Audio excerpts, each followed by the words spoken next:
Agora a gente fala com ela. Que prazer receber a doutora Patrícia Gonçalves no Revista da Manhã. Você tá bem, meu amor? Tudo bem, graças Também, a Deus. E tudo você? ótimo, graças a Deus. As crianças estão bem? Tá todo mundo bem. Também família tá tudo certo, né? Graças a Deus. Ah, fico feliz em ouvir isso. Lindona, esse assunto é muito importante, né? Porque, assim, o tempo passa, a gente sabe que existem inovações tecnológicas nesse sentido também. Estamos falando da reposição hormonal, né?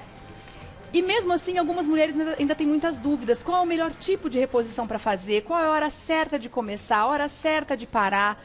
Essas perguntas, elas são difíceis de responder de uma forma geral, porque imagino eu que é uma questão muito específica, individual de cada mulher, né, doutora? Sim, sim. Nós temos que individualizar cada caso. Então, é importante que você aí de casa saiba que é necessário a orientação, a indicação de um profissional especializado. E qual é o caminho que se faz, então, com cada paciente para tentar encontrar o melhor tipo de reposição hormonal, se é que vai ser necessário também, né? Normalmente, não são todas as mulheres que têm necessidade de repor hormônio. Então, depende muito da queixa de cada uma. Tá. E isso vai ao longo do tempo. Então, vale lembrar aqui o que é a fase do climatério, que vem depois dos 40 anos e que tem algumas alterações hormonais. A menopausa é a última menstruação da vida da mulher. E nós só consideramos que a mulher menopausou, isto é, que ela teve a última menstruação, quando faz um ano que ela já não menstrua mais. Então, ela instalou a menopausa, porém ela se encontra no período do climatério. Então, a menopausa é o final do climatério? É o final da menstruação, do período que nós chamamos de menacme, que é o período dos ciclos regulares da menstruação. Quando a mulher entra no climatério, ela muitas vezes começa a ter alguma irregularidade menstrual. Então, às vezes, começa a falhar, então ela pula meses sem menstruar ou não. Ela vai menstruar, mas 2 vezes ao mês ou em grande quantidade muda o ciclo da mulher. E os sintomas às vezes vêm. Quais? O principal sintoma que acomete a mulher é o sintoma dos fogachos. Mas não são calores no corpo todo, por exemplo, quando está verão, que nós suamos. Não, é um calor específico que vem do tórax para a face. E normalmente é noturno. Então, é a mulher que está dormindo, ela é acordada por esse sintoma vasomotor, que é a vasodilatação, que traz os calores por essa inconstância, essa instabilidade hormonal. E eles são intensos a ponto de acordar essa mulher. Acorda a mulher. E aí, depois, ela tira toda, mesmo no inverno, como nós estamos agora nesse frio de hoje, nós acordamos tirando o cobertor. E depois vem o frio, porque a temperatura estabiliza, né? E ela volta a estabilizar todo o corpo e ela se cobre novamente. E isso faz com que ela tenha uma instabilidade do sono e a qualidade de vida também diminui. Fica comprometido. Nesses casos específicos, muitas vezes nós temos que abordar com a intervenção de reposição hormonal. Tá. E aí se descobre que tipo de hormônio, quantidade de hormônio, através de quê? Exame de sangue, como é que funciona? Através das próprias queixas da mulher, né? Então, a anamnese é muito importante. Nós vamos investigar o histórico dessa mulher, principalmente o antecedente pessoal e o antecedente familiar. Então, mulheres que têm antecedentes de alterações tromboembólicas, então com antecedente de trombos, de trombose, ou mulheres que têm antecedente de câncer de mama familiar, ou mesmo na própria paciente, ou antecedente de câncer de ovário, intestino. Então, nós temos que avaliar individualmente para ver qual é a reposição mais adequada. Algumas pacientes não têm necessidade de repor hormônio ao longo da vida. E algumas pacientes melhoram os sintomas já com fitoterápico. Então, eu costumo brincar que nós vamos subindo degraus de acordo com a necessidade e os antecedentes pela anamnese. Tá bom. Eu vou dar um recadinho e já volto. Eu vou deixar uma pergunta já aqui no ar, que eu sei que muita gente tem essa dúvida. A reposição hormonal é segura? Porque a gente ouve histórico muitas vezes de mulheres que falam, eu não quero repor hormônio de jeito nenhum, fulana repôs e teve tumor de mama. Enfim, a gente ouve várias histórias. Então, eu gostaria de saber se a reposição hormonal é segura e como fazer, tá bom? Eu deixei a pergunta no ar. Como fazer reposição hormonal com segurança, doutora? A segurança se dá a partir do momento que a mulher procura o especialista para fazer a reposição hormonal. Porque as mulheres, algumas vezes, acabam fazendo o que a amiga indica. A receita da prima, o que a amiga ela toma, fez. né? Então, vou tomar igual. Não é o ideal. O ideal é passar num especialista para que ele possa avaliar, como eu disse, com o histórico, a anamnese bem feita, um bom exame físico e os exames complementares. Então, fazer a mamografia, né, adequadamente, fazer periodicamente a mamografia, o exame de ultrassom, o exame de sangue adequado. O Papa Nicolau é interessante que sempre seja feito anualmente, né? Então, isso é muito importante. A partir daí, nós vamos ter um histórico daquela paciente, daquele indivíduo, daquela personagem que está sendo cuidada por nós.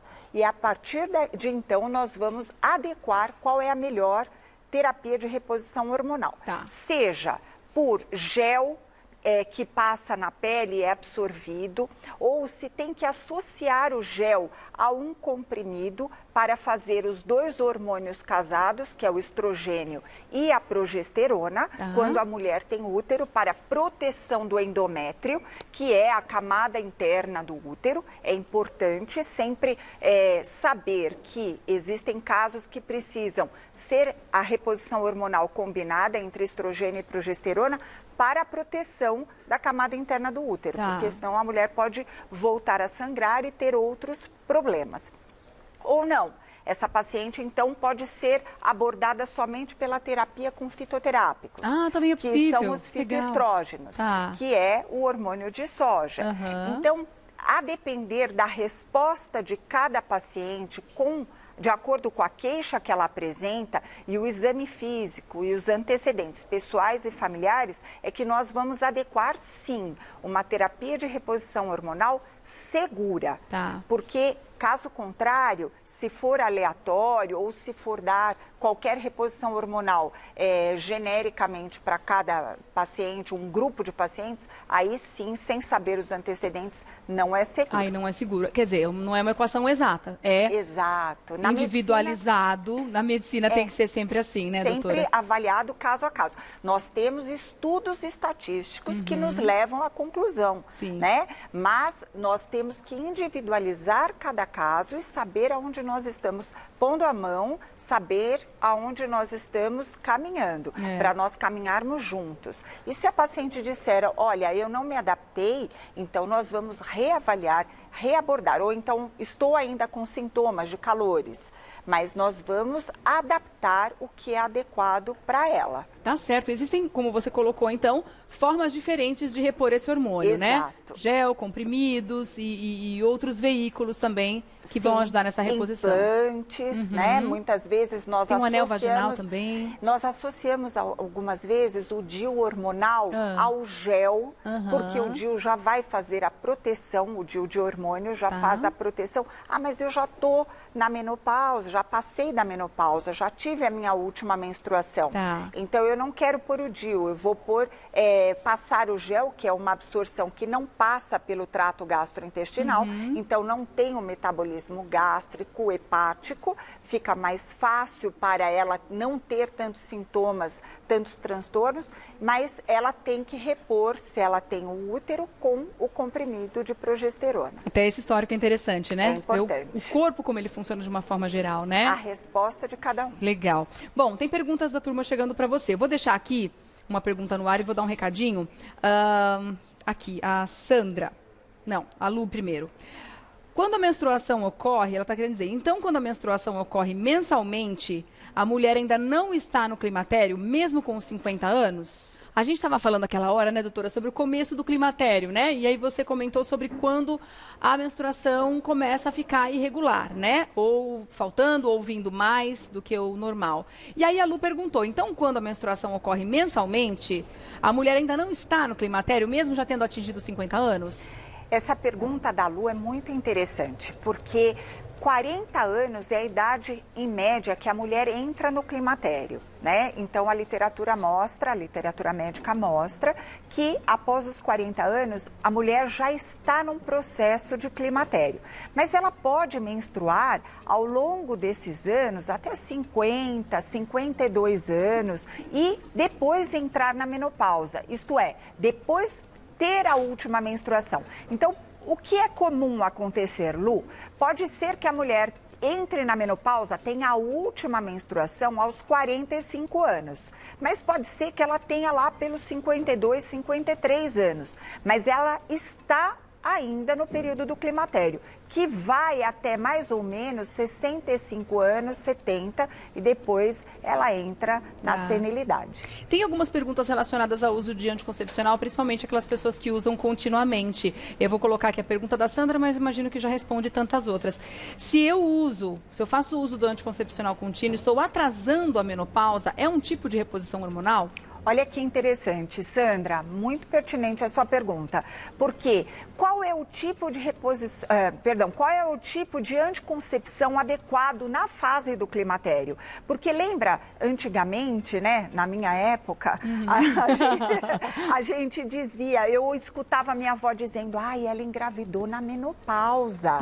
Isto é, ela estava no climatério, né, a mulher se encontrava no climatério aos 48 anos, 46 anos de idade, com alguma irregularidade menstrual e acabava engravidando, porque não usava nenhum método contraceptivo. Então, é importante você buscar orientação com o seu ginecologista, qual é o método mais indicado. E se você está tomando anticoncepcional, e por isso a pergunta da Sandra é importante, porque parece que ela está reservando lá os óvulos, porque ela está usando o anticoncepcional. Mas não, nós temos a absorção desses óvulos ao longo da vida. E quando se usa o anticoncepcional, está bloqueando esse eixo hormonal, mas não está retardando, não está prorrogando a ação da menopausa. Então, quando tiver que entrar, vai entrar na menopausa. Tá certo. A gente espera ter respondido aí a maior parte das perguntas, mas é claro que a doutora Patrícia Gonçalves vai voltar aqui, como sempre. A gente adora a sua presença. Obrigada mais uma vez, doutora. Eu que agradeço muito essa porta de entrada para a casa das pessoas, poder esclarecer, prestar serviço enquanto pessoa física. Exato. Eu adoro orientar. Isso é muito importante. Obrigada, viu, doutora? Para seguir no Insta, @dra.patricia_gonçalves. Leãozinho também você pode seguir no @leãolobotv. É isso aí, @Regiane Tápias. E amanhã a gente volta, né, Leão? Beijos. Beijo, meu querido. Obrigada mais uma vez, doutora. Um beijão. Obrigada. Até mais.